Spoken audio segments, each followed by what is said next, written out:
厳選クラシックチャンネルへようこそ。クラシック音楽好きのなこです。今日は初心者にもおすすめしたい定番のピアノ協奏曲をご紹介します。ピアノ協奏曲とは簡単に言うと、独奏ピアノとオーケストラによる管弦楽曲のことです。今日は著作権の切れている作品の中で特に代表的なピアノ協奏曲を10曲ご紹介します。ぜひチャンネル登録をして早速いきましょう。1曲目はこちらです。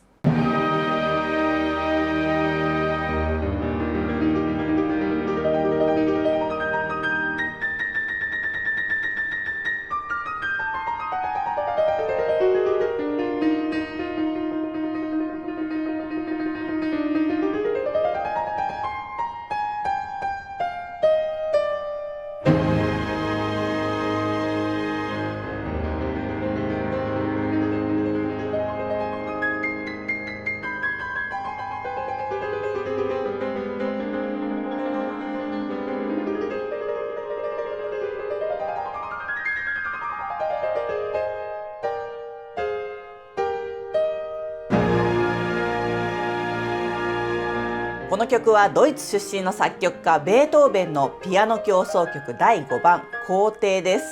皇帝という愛称はベートーベン自身がつけたものではありませんが、雄大で大規模で風格漂うピアノ協奏曲ということで広く親しまれています。この曲が書かれたのは1809年、ベートーベンが交響曲第5番運命と第6番田園を初演したちょうど翌年のことです。運命と田園という2つの交響曲と同じように、このピアノ協奏曲第5番皇帝も楽章と楽章の間をつなげて演奏されるように作られています。この曲を作曲していた頃にはベートーベンの難聴は進行していました。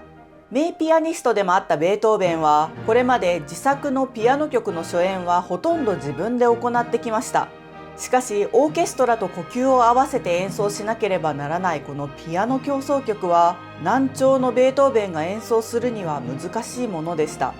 この曲は作曲時点ですでに別のピアニストに初演を任せる前提で作られたと言われています。それまでの協奏曲にはカデンツァというピアニストが即興で演奏する部分がありました。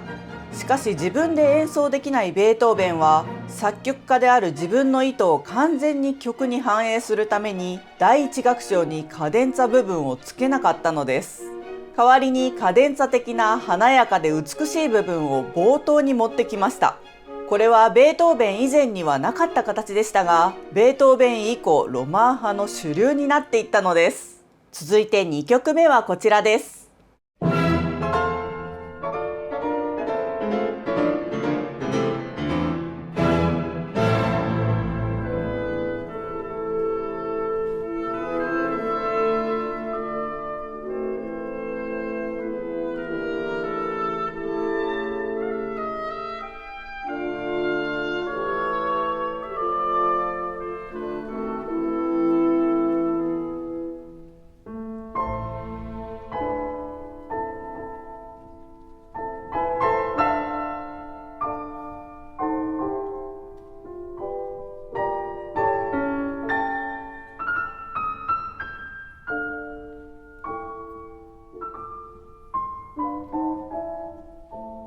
この曲はドイツ出身の作曲家シューマンのピアノ協奏曲異端調です。シューマンは学生時代別の協奏曲を書こうとしていましたが、管弦楽がうまく書けず中断していました。その後もピアノ協奏曲の構想はあったのですが、なかなか完成には至りませんでした。転機となったのは1845年35歳の年でした。シューマンはメンデルスゾーンのピアノ協奏曲を聴いて、自分もピアノ協奏曲を完成させたいと強く思うようになりました。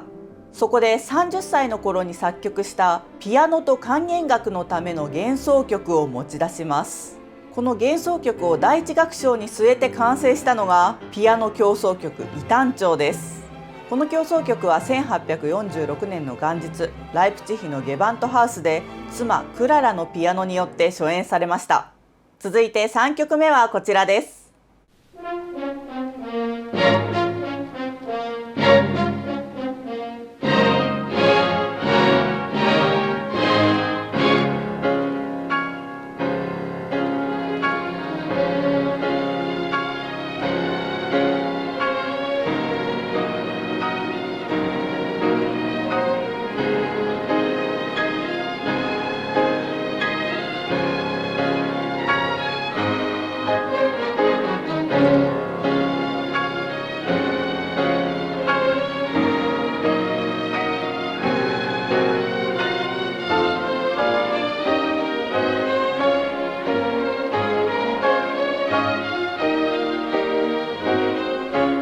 曲はロシア出身の作曲家チャイコフスキーのピアノ協奏曲第1番です。チャイコフスキーの作品の中でも最も有名な作品の一つです。チャイコフスキーはこの曲をニコライ・ルビンシュテインに初演してほしいと思っていました。ニコライはチャイコフスキーが音楽学校を卒業したての時期にとても親身になってくれた5歳年上の音楽家です。上司でもあり親友のような存在でもあったニコライのもとにチャイコフスキーはこの曲を持っていきました。しかしこの曲を聴いたニコライはこう酷評しました。絶対に弾くことはできない。直しようもない。低俗で使えるのはせいぜい 2,3 ページだ。ニコライは曲を全面的に書き換えるなら初演してもよいと言いましたが、チャイコフスキーは珍しくこの忠告を聞きませんでした。そして一つの音も手直しせずに発表したのです。ハンス・フォン・ビューローのピアノで初演されたこの曲は大熱狂で迎えられました。ビューローもこの曲を絶賛しました。チャイコフスキーはこの勝利の余韻からでしょうか、この曲をより力強い形に改作します。ニコライも酷評から1年後にはこの曲のモスクワ初演を担当し、さらにそのおよそ2年後には酷評自体を撤回し、自身も好んで演奏するようになりました。続いて4曲目はこちらです。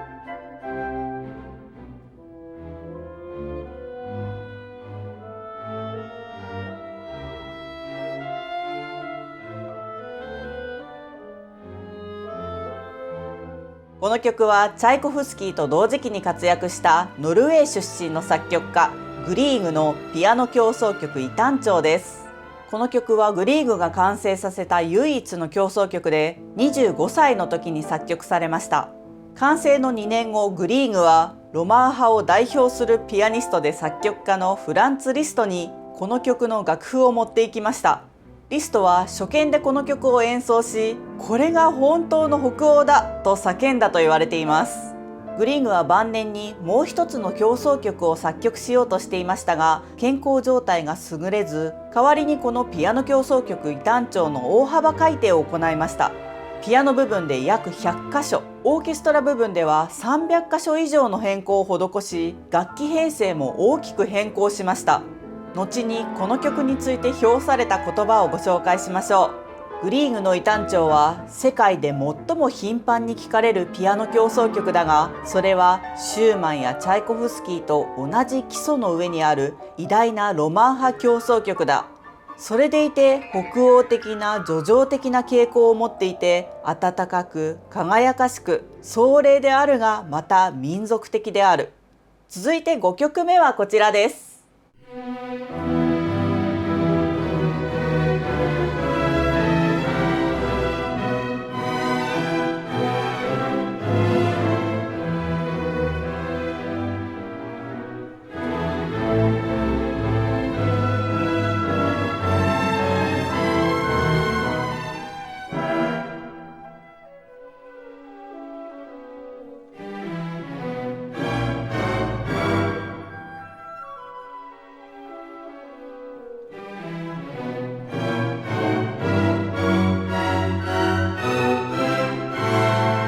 この曲はポーランド出身の作曲家ショパンのピアノ協奏曲第1番です。ピアノ曲の作曲家として知られるショパンは2年連続で2曲のピアノ協奏曲を書き、それが生涯に残した全てのピアノ協奏曲になりました。実は作曲が早かったのはピアノ協奏曲第2番ヘ短調の方で、この第1番補短調はその後に書かれました。出版されたのが補短調の方が早かったので、今は出版された順番に遅く書かれた補短調の方を第1番と呼んでいます。この曲はショパンがパリで活躍するより前の故郷ポーランドを離れる直前に書かれました。公式の初演は1830年10月、ワルシャワ国立劇場で開催されたショパン自身の送別会で行われました。ショパン自身のピアノで演奏されたこの曲の演奏会は大成功を収めたそうです。現在ではショパン国際ピアノコンクールの最終ステージとなる本戦で、コンテスタントたちはショパンの2つのピアノ協奏曲のうち1曲を演奏することになっています。比較的多くのコンテスタントたちがピアノ協奏曲第1番を選んで演奏するということもあり、この曲は多くの人々にとって定番の名曲となっています。続いて6曲目はこちらです。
この曲はドイツ出身の作曲家ブラームスのピアノ協奏曲第2番です。ブラームスもショパン同様、生涯で2曲のピアノ協奏曲を残しましたが、2年連続で作曲したショパンとは真逆で、ブラームスの場合、第1番の作曲と第2番の作曲の間には長い歳月がありました。第1番の完成は1858年、ブラームスが25歳の年で、この第2番の完成は1881年、ブラームスが48歳の年です。この2曲の作曲の間にブラームスは、ドイツレクイエムや交響曲第1番、第2番、バイオリン協奏曲や大学祝典序曲、悲劇的序曲など、数々の名作、大作を完成させてきました。そんな円熟期のブラームスが書いたのがこのピアノ協奏曲第2番です。4楽章制を取った大きな協奏曲で、力強く情熱的な作品です。作曲の直前に訪れたイタリアの印象が曲に表されているとも言われています。続いて7曲目はこちらです。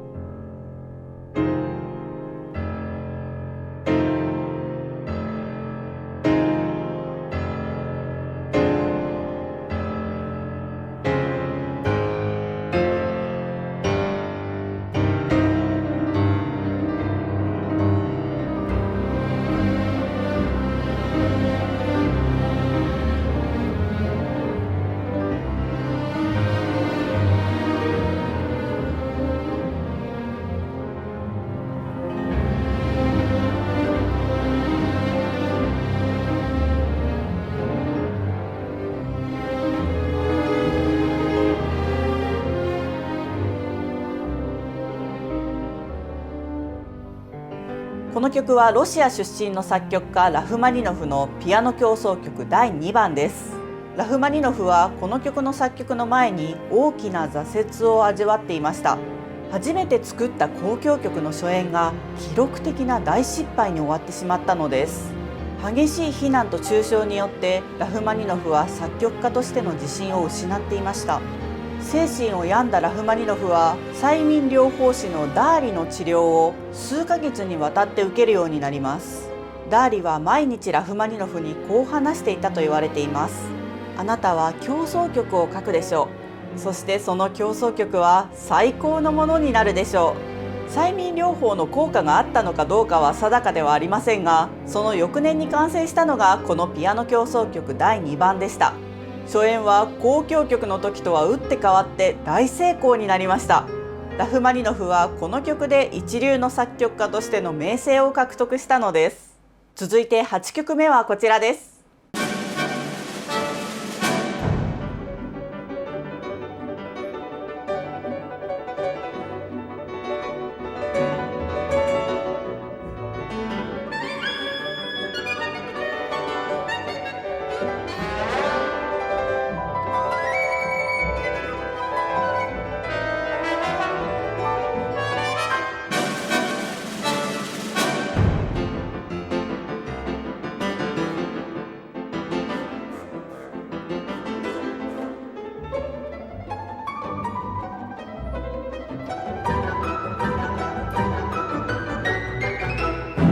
この曲はフランス出身の作曲家ラヴェルのピアノ協奏曲都庁長です。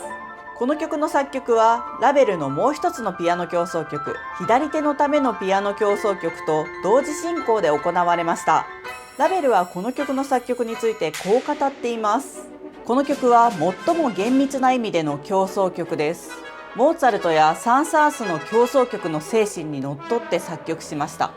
協奏曲の音楽というのは快かつ華麗であるはずです。深刻であろうと熱望したり、劇的な効果を狙ったりする必要はないのです。何人かの偉大な古典音楽家の協奏曲は、ピアノの側に少しも立たず、ピアノに逆らって構想されています。ラヴェルはこの言葉を、どうやらブラームスのピアノ協奏曲のことを指して言ったようです。そんなラヴェルですが、このピアノ協奏曲都庁長を初演した年、乗車中のタクシーが事故に遭ってしまいます。翌年にはラヴェルは記憶障害が悪化し、まともに文字が書けなくなり、身近な人の顔も徐々に認識できなくなってしまうのです。ラヴェルの人生や代表作についてはこちらの動画、ラヴェル生涯と名曲で解説していますので、ぜひ合わせてご覧ください。続いて9曲目はこちらです。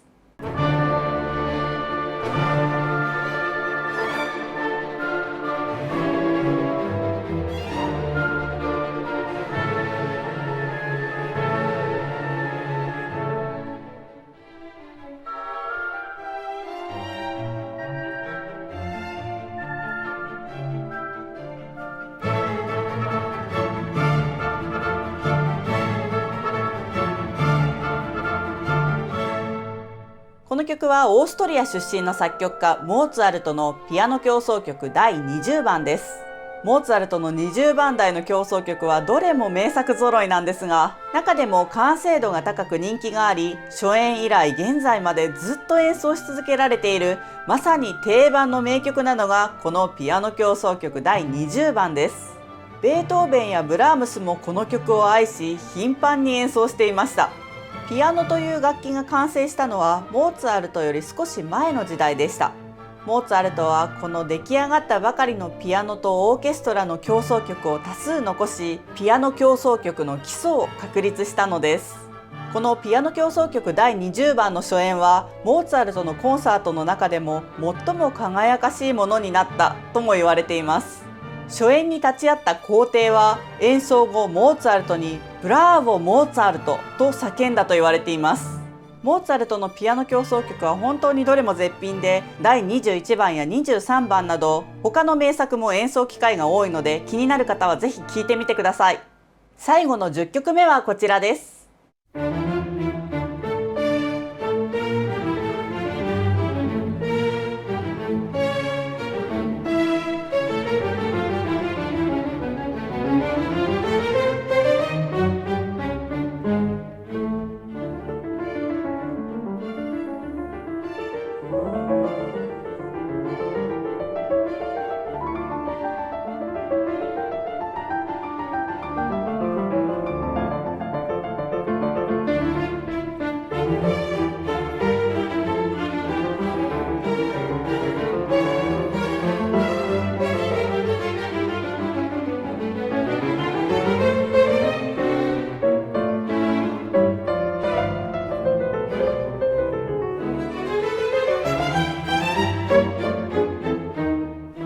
この曲はバッハのクラビーア協奏曲第1番です。クラビーアとは鍵盤楽器の総称です。バッハの活躍していた時代はまだピアノの黎明期で、チェンバロという楽器が鍵盤楽器の主流でした。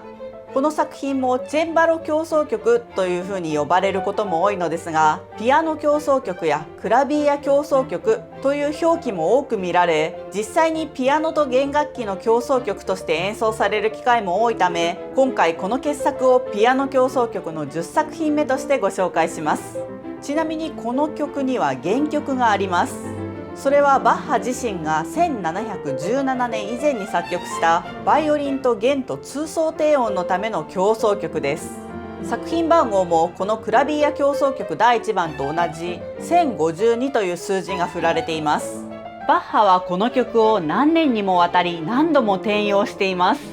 これらの集大成かのようにクラビア協奏曲第1番に仕立てたのは1733年以降と見られています。鍵盤楽器の特性を生かした編曲で、今でも多くのピアニストやチェンバリストたちに愛される名曲となっています。ここまで代表的な10曲をご紹介してきましたが、いかがですか？今日の動画をお楽しみいただけた方はぜひグッドボタンを押してください。ちなみに今回音源準備の都合でご紹介できなかったのですが、リストやバルトークのピアノ協奏曲も傑作ですし、著作権の都合上紹介できない作品の中にも定番になっているピアノ協奏曲というのはたくさんあります。ぜひ皆さんがこれは定番だと思われるピアノ協奏曲があればコメントで教えてくださいね。厳選クラシックチャンネルではクラシックをもっと身近にをモットーに、毎週金曜日夜8時、クラシック音楽を楽しむ入り口になるような動画を配信しています。有名な作曲家の人生と代表作、クラシック音楽の歴史の流れ、楽器の解説や有名曲の紹介など様々な動画を配信しています。クラシックに興味がある、クラシックにもっと詳しくなりたいという方はぜひチャンネル登録をして一緒にクラシック音楽のある生活を楽しみましょう。それではまた次の動画でお会いしましょう。ブラービー！